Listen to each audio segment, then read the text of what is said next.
የአልጋ ሱስ አሲዛት። እንዴት አንዲት ሴት ስለአንተ በከፍተኛ ሁኔታ እንድታስብና እንድትፈልግህ ማድረግ ይቻላል ወይም ሳትከተላትና ሳትለምናት።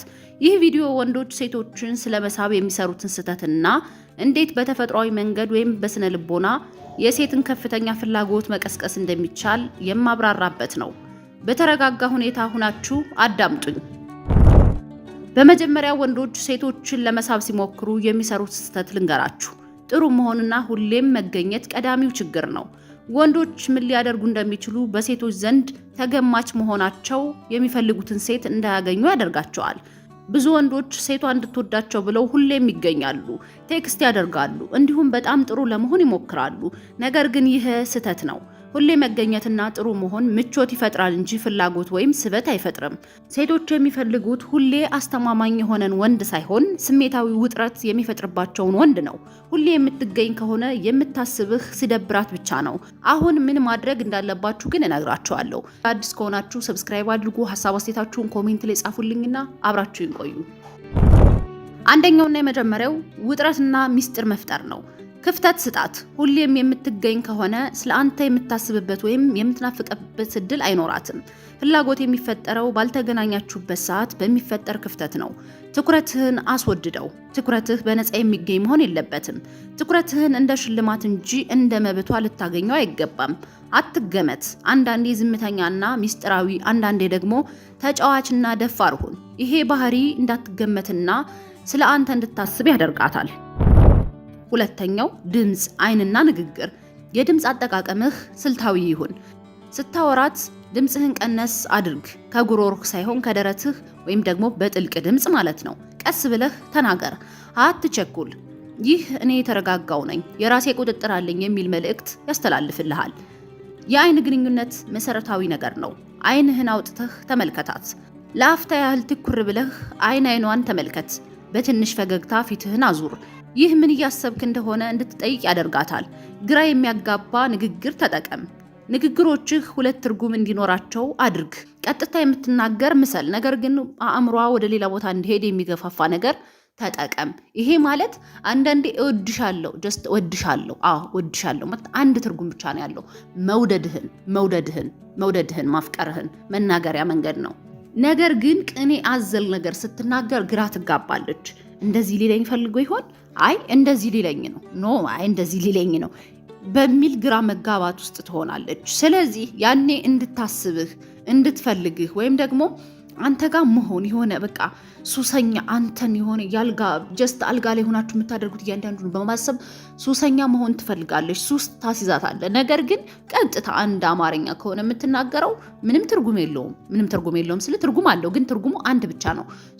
በምን ታስባለች? በቃ ትርጉሙ ገብቷታል። ስለዚህ ከዚህ በኋላ አንተን ልታስብህ አትችልም። እንደዚህ ሊፈልገው ነው አለች፣ ጨረሰች። ነገር ግን 2-3 ትርጉም ያለው የሆነ ቅኔ ነገር ብትናገር አንተን እንድታስብ፣ አንተ ጋር እንድትሆን፣ አንተን የመውደድ ፍላጎት ይኖራታል። ኢቭን ሌላው ቀርቶ ባልጋ ጨዋታችሁ ጊዜ ወይም በወሲብ ግንኙነታችሁ ወቅት የምትናገረው አማርኛ እሷ ጋር ነገሮች ግራ በመጋባት ምን ለማለት ፈልገው ነው? አይ በቃ እስኪ ደግሜ ሌው ከዚህ ሰው ጋር እስኪ ዛሬ ዴት እናድርግ፣ እስኪ ዛሬ አብረን እንዳር፣ ሱሰኛ እንድታደርጋት የምትሆነው እንጂ ዝም ብለህ ቀጥተኛ አማርኛ ባትናገር መልካም ነው። በዛ ላይ እንዳልኩ ነው፣ ድምፅህን ለስለስ አድርገህ ተናገር። የሚጮህ ሰው ሁልጊዜ ምንም የሚረባ ነገር አያወራም። አይታችሁ ከሆነ ማውራት የማይችል ሰውን ማሳመን የማይችል ሰው በቃ በጣም ጮሆ ይኖር እኔ እኮ ምናምን ብሎ በጣም ጮሆ ያወራል። አንተ ግን ድምፅህን ለስለስ አድርገህ። በነገራችን ላይ ብዙ ጊዜ ነግሬያቸዋለሁ ከዚህ በፊት በስልክ ኢቭን ስታወሩ ከሴት ልጅ ጋር በተለይ መሸት ሲል ድምጻችሁን ለስለስ አድርጋችሁ ስታወሩ የሆነ ፍቅር የሚጣፍጥ ነገር ደስ የሚል ስሜት አለው። ስለዚህ የድምጽ ነገር ዋናው ነገር ነው። ከዛ የአይን ግንኙነትም ደግሞ በጣም ጥሩ ነገር ነው። የአይን ለአይን ግንኙነት በጣም ብዙ መልእክት ያስተላልፋል። ምንም ካፍ ቃል ሳታወጣ ብዙ ትርጉም ይሰጣታል፣ ብዙ ነገር ይነግራታል፣ ብዙ ነገር ያሳውቃታል። ስለዚህ ይህንንም ማድረግህን እንዳትረሳ፣ በጣም ዋናው ነገር ስለሆነ አእምሯ ክፍተቱን እንዲሞላ ፍቀድላት። በቃ የሆነ ነገር ተናገርክ፣ ያን ነገር የሆነ ክፍተት አለ፣ ያንን የእሱ አእምሮ እንዲሞላው ፍቀድላት። አንተ አታብራራ። አንተ ዝርዝር አድርገህ መናገር አይጠበቅብህም። እንዲህ ለማለት ፈልጌ ነው፣ እንደዚህ አስቤ ነው አትበላት። አይምሮዋ ክፍተቱን ይሙላው። እስከ መቼ አንተ ሞልተህላት? ራሷ ምን ማለት ፈልጎ ነው ብላ ግራ እንድትጋባ አድርጋት። ስለዚህ ጨርሰህ መናገርን አቁም። በቃ ነገሮችን የሆነ ቦታ ላይ መስመር አስይዘህ መተው ልመድ። እንደዛ ከሆነ አንተን በማሰብ አይምሮዋን ቢዚ ታደርገዋለች። አይምሮዋ ጋር ትቀመጣለህ። ቀን ጧት ማታ ታስባለች። ምን ለማለት ፈልጎ ነው? እንደዚህ ሊለኝ ሆን እንደዚህ። ከዛ አንዳንድ ጊዜ ምን ችግር ኖሮብኝ ነው? ወይኔ ጉዴ፣ እንደዚህ ሆን እንዴ? ይወደኝ ሆን ያፈቅረኝ ሆን? አይ አይወደኝም፣ ይሄ እኮ እንደዚህ ለማለት ፈልጎ ነው ብላ ግራ እንድትጋባ ማድረግ አለብህ። ያኔ ያንተ መሆን ስለምትችል፣ ያኔ ያንተ ሱሰኛ መሆን ስለምትችል ማለት ነው። ሶስተኛው አካላዊ ንክኪ ነው። ንክኪ ስትጀምር አትቸኩል። ለምሳሌ እጇን ያዝ አድርገህ ከወትሮ ትንሽ ቆይ፣ ስሜቷን ተከተል። እንደ ተራበ ውሻ መቸኮል የለብህም። ይህ መሳሳብን ይገለዋል በጣም።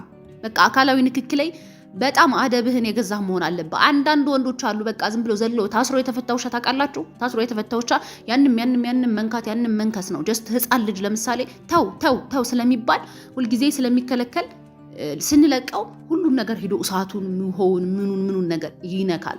ይህን ነገር አንተ ማቆም አለብህ ማለት ነው።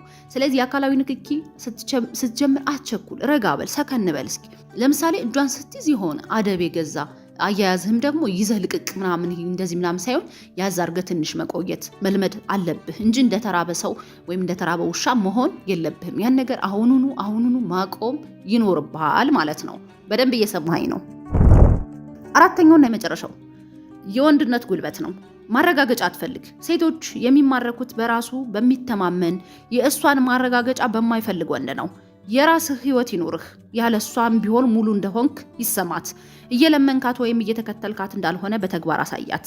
በመጨረሻም ዋናው ቁም ነገር እሷን ለማግኘት ብለህ የምታደርገው ነገር ሳይሆን አንተ ራስህ የምትሆነው የወንድነት ማንነት ነው።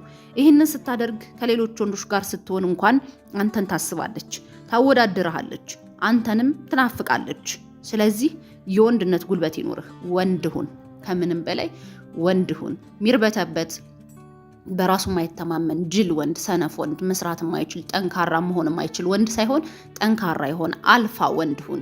እየለመንክ ወይም ደግሞ እየተከተልክ በተግባር ማሳየት ይኖርብሃል። እየለመንክ እየተከተልክ በተግባር ማሳየት ይኖርብሃል። ለምናት አይደለም እንደማትለምን ማለት ነው። አንተ የሆነ የለመንክ እየተከተልክ እንዳልሆንክ በተግባር ልታሳያት ይገባል። እኔ እኮ አልለምንሽም፣ እኔ እኮ አልከተልሽም አይደለም። በተግባራዊ መንገድ ሳትለምን ማሳየት አለብህ። ከዛ ሲቀጥል የእሷን ማረጋገጫ አትፈልግ። በቃ አንተ ወንድነትህን የምታከብር ራስህን የምታከብር ከሆንክ ከእሷ ምንም አይነት ማረጋገጫ አያስፈልግህም። ምክንያቱም የወንድነት ጉልበት ስላለህ ወንድ ስለሆንክ ብቻ እንደዛ ነው ማድረግ ያለብህ። በዚህ መንገድ የአልጋህ ሱሰኛ ማረግና ያንተ አፍቃሪ ተወዳጅ ወንድ መሆን ትችላለህ። እነዚህን ነገሮች ግን በደንብ ብለህ ለመስማትና ማዳመጥ ይኖርብሃል። ልብ ብለህ ማለት ነው፣ በደንብ ከልቦናህ። ስለዚህ